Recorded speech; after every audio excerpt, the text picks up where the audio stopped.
Hi, thanks for watching. This is Aquatic Inertia, and today we're going to be doing something fun. We're going to be putting backgrounds on the bottom of your tank and the back of a tank. I've seen many videos that use this acrylic black paint on YouTube, and actually that's what I normally use. It's called Apple Barrel brand. It's acrylic paint, and this 2 ounces cost 50 cents. Wipes on really easily.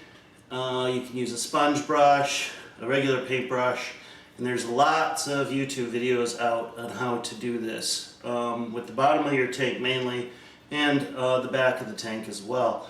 And that prevents light from shining through from the back or the bottom if you have multiple tanks, and it just looks really nice and clean, I think. Since there's so many videos out on how to put this on, that I thought I'd do something different. And so today I'm going to use these two 2.5 gallon tanks. They're neat little tanks, and they're fun to play with, fun to do things with, fun to experiment with. And I just got my spray paint in today. Okay, I've taken them all out of the box. I will probably break these boxes down and use them to spray paint on. I ordered these from Amazon. It's all Krylon paint. You can probably find it at stores near you, but it's very specific Krylon paint. So I had trouble finding it in the store. I will be doing the bottom and the back with this. It's called Krylon Stone Fine Texture. And the second one that I'll be using is called Stone Fine Texture Charcoal. I guess the only other comments I'll make about before we get started, I always use the opposite side with the sticker because sometimes you don't get all that stickiness off. I do tape the rim of this. Not such a big deal with such a teeny little tank. If you do paint this and put a lot of weight on it, sometimes that paint will stick to the stand that you put it on. Okay, so I will be taping this and basically taping the edges, including the top. I just do that so no fumes get into the tank. So I'm using blue tape to tape off the bottom base just on the black part. There's the overlap, and I'll put the newspaper here. So now I'm just wrapping the paper around it and folding the tape downward. So I wanted to show you this mistake I actually just made. I put the newspaper all the way up to the ridge, and I didn't leave any place to tape it. And then you want your tape to be along that ridge so you get a nice clean cut line for the spray paint along that edge. So what I did is I just ripped some of the newspaper off and exposed some of the glass down below, so I'll be able to put the tape line really nice along that edge. So here's the first coat. Now you want to put the first coat on really thin. The next coat goes on, it'll stick to this paint. So it looks pretty good right now as far as just having a nice thin coat on it. The black one has a lot more white dots in it than I thought it was going to have, so we'll see how that works out. Also, I did not cover up all of the black frame right here. I did not cover that up like I wanted, but I'm not too worried about it. Again, it's got a lot more white dots in it than I thought, but we'll still see how it looks. And maybe it won't look quite as bad as I think it might look now. Again, I wasn't expecting it to have all those white freckles in it, but it was charcoal, so it does look that way. So we'll see what happens when we thicken it up, and I'm going to let this sit for 24 hours and then put another coat, and it'll probably take 2 more coats. It's been drying for about, I don't know, maybe 6 hours or so. Here's the light colored stone, but it's only the second coat, so it's looking pretty good. And then there's the side.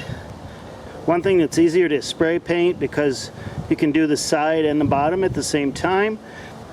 So if you're brushing paint on, you're more worried about drip marks, but when you're spray painting, I think it's going to be about twice as fast because you really don't have to worry about those drip marks. And here's the charcoal color one. I think it looks much better. Still quite a bit of white in it, but it looks a lot better than that first coat. So yeah, I think it's coming along nicely. The charcoal I really like a lot more today than I did yesterday with the first coat. Today with the second coat, it looks much better.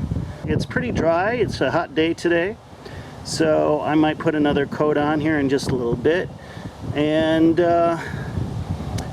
maybe that'll be it. I don't know. I might end up putting 4 coats on, especially the white stone, sandstone, depending on how that third coat looks, and we will see. So that's our update for today.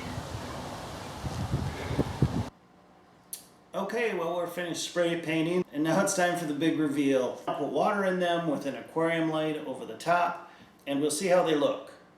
We've got them set up with water in the tanks, and I did want to note on the charcoal one, this groove, this cutout on this plastic corner is made to put certain things like air tubes or heaters or what have you.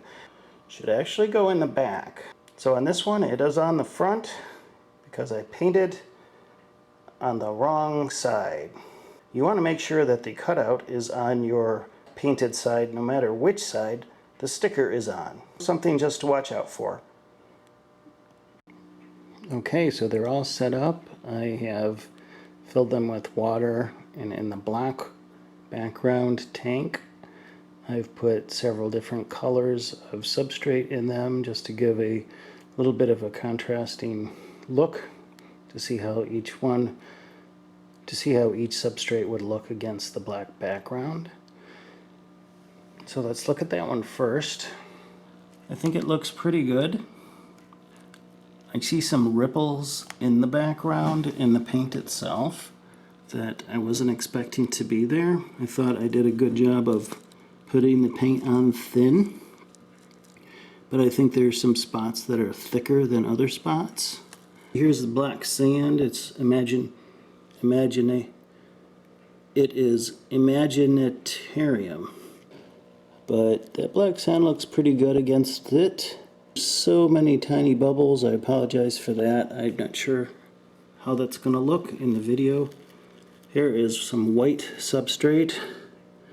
Again, I think that looks pretty good. And then some tan, which that actually looks really nice too. I think I like the tan in there the best.